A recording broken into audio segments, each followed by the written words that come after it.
노영민 비서실장과 함께 일하는 청와대는 세 개의 실이 있죠. 뭐 비서실이 있고 정책실이 있고 그다음에 안보실이 있고 그래서 5명의 수석비서관이 함께 사의를 표명했다. 그리고 문재인 대통령이 이 사의를 수용할지 또 수용한다면 언제쯤 후임자들을 발표하게 될지 그 부분에 대해서는 아직까지 결정된 바가 없다고 청와대 측에서는 이야기를 하고 있는데 이 가운데 김조원 민정수석 이야기 당장 최근에 가장 또 논란이 됐던 인물이기 때문에 어떠한 일이 있었는지 이미 많은 분들이 알고 계시겠습니다마는 1가구 2주택 그래서 집은 팔아야 되고 팔기로 했다 시장에 내놨다 여기까지는 나왔는데 가만히 봤더니 내놓은 가격이 주변 시세보다 2억 원 정도 비싸게 내놨다. 그러면 팔 의사가 없는 것 아니냐 이런 논란이 있었죠. 김조원 청와대 민정수석이 부인 명의로 소유한 서울 잠실의 주상복합 아파트. 전용 면적 123제곱미터의 이 집이 지난달 말 매물로 나왔습니다.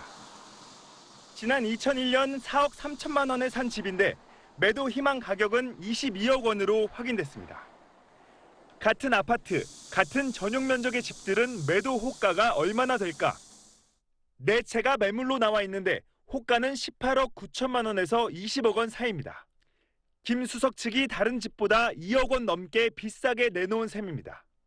결과적으로 시중의 호가를 끌어올린 셈이고 서둘러 팔겠다는 뜻이 없는 거 아니냐는 의심까지 받게 됐습니다.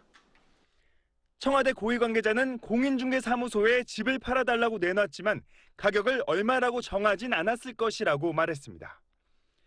통상의 거래 관행과는 동떨어진 설명인데 이 고위 관계자는 통상 부동산 거래를 할 때 얼마에 팔아달라는 걸 남자들이 잘 모르는 경우가 있다는 말도 덧붙였습니다.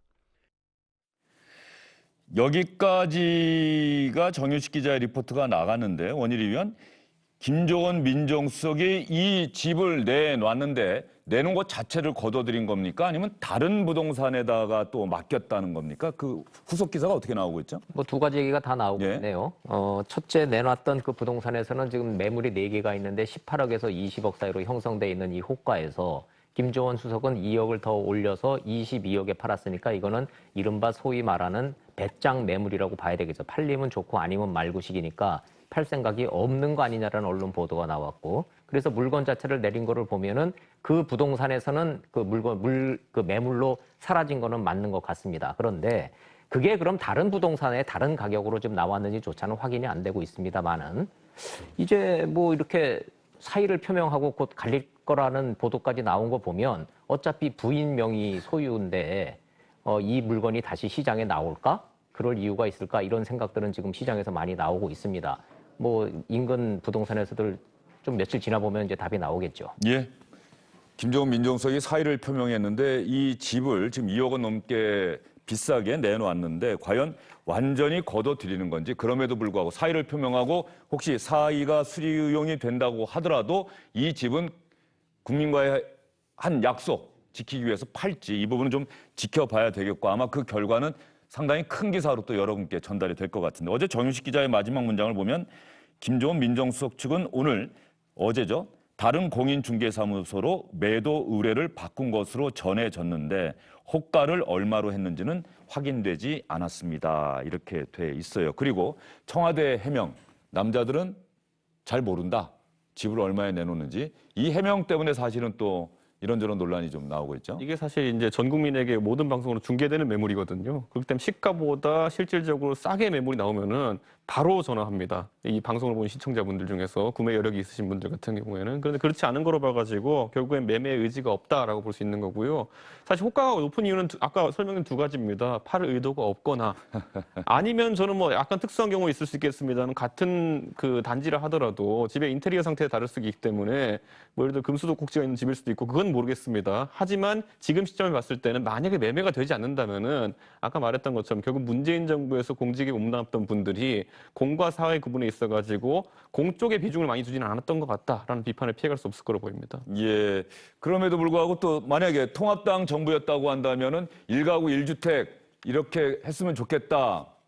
그 통합당 정부에서 또 그런 요구를 했을까요? 어떻게 보세요? 저희 같은 부동산 문제를 네. 만들지 않기 위해서 애초에 노력했을 것 같고요. 실제로 공급 대책 같은 것들이 적시적소에 들어갔다고 한다면은 지금 뭐 노영민 실장부터 해가지고 뭐 무주택자 되고 갑자기 뭐 집을 팔아야 되고 예? 이게 이 집이냐 저 집이냐 고민해야 되는 상황도 없었을 것이고 저는 뭐 저 수석분들이나 비서실장 같은 경우에도 사실 문재인 정부의 부동산 정책에 어느 정도 피해자 이런 생각을 하게 됩니다. 예, 뭐 통합당에서는 1가구 1주택, 고위공직자가 1가구 1주택 이게 중요한 게 아니다. 이렇게 또 논평이 나왔던 저희는 기억이 나서. 경우에 따라서 다주택자도 여러 상황이 있을 수 있다 봅니다. 제가 가끔 이제 예를 들긴 하지만은 결국에는 주거지와 그 실근무지가 차이 나는 것 때문에 어쩔 수 없이 2개 주택을 영위해야 되는 경우 아니면 오히려 다주택자라고 문재인 정부에서는 용어할 수 있겠지만은 부모를 봉양하는 효자일 수도 있습니다. 뭐 좀 그렇기 때문에 그런 상황을 봐가면서 하기보다는 애초에 다주택자를 아예 이제 문제로 지목해가지고 무조건 다주택자는 나쁜 것이다. 그리고 공직자는 무조건 다주택자만 안 된다. 라는 희한한 논리를 만들어낸 문재인 정부가 저는 참 개탄스럽습니다. 예, 또 통합당에도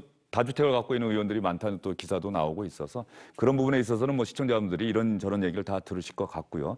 김조은 민정수석의 사례, 바로 이런 부분들이 여당 입장에서는 어떤 정책을 추진해 나가고 또 문재인 정부의 지지율을 견인하고 이러는 과정에서 나오는 변수치고는 상당히 아픈 변수 아니었나 싶어요. 아까 뭐 이렇게 청와대 해명 이렇게 말씀하셨는데 그 해명이 제가 보기에도 부적절해 보입니다. 왜냐하면 이거 보통은 그건 아내가 하는 거기 때문에 그 남편들은 잘 모를 수 있다 이런 표현인데 지금 이 이슈가 남편의 문제로 생기는 이슈잖아요. 고위공직자가 거주하지 않는 주택을 그것도 강남에 2채나 보유하고 있으니까 그런 부분에 대해서는 좀 정리해라. 본인의 일이기 때문에 본인이 직접 챙겼어야죠. 그거를 뭐 일반적으로 주택을 내놓는 그런 관행에 따라 신경을 쓰지 못했다. 이거는 좀 변명은 아닌 것 같고요. 그다음에 지금 아무래도 이런 여러 가지 문제들, 그래서 특히 대통령을 지금거리에서 보좌하는 참모들이 그런 부분, 그러니까 국민의 정서하고는 좀 많이 동떨어진 모습을 보여준 데 대한 실망감들이 이번 지지율에도 좀 반영이 됐다고 봅니다. 그래서 그런 부분에 대해서 나름 책임감을 느끼고 이번에 일괄 사의를 표명한 게 아닌가. 그리고 그 부분에 대해서는 대통령께서도 적절하게 이제 후임자 물색에 들어가실 것으로 봅니다. 아니, 저는 아무리 인터넷에 봐도 뭐 플레이스테이션이나 무슨 뭐 옷 이런 것들을 배우자 모르게 사고 팔았다 이런 것들은 가끔 그것도 참 웃긴 이야기로 올라오는 경우가 많은데 주택이나 아니면 자동차 같은 것을 배우자 모르게 배우자 동의 없이 사고 판다는 것 자체가 왜 청와대에서만 이런 일이 발생하는지 참 의아스럽습니다. 아니 보통은 이제 아내분들이 하는 게 맞거든요. 아직 뭐 결혼하셨는지는 모르겠는데. 집을 팔 때도 그럼 상의 안 합니까? 보통은 잘 그러니까 저도 그렇습니다. 심지어. 보통 상의 안 하세요? 집 살 때?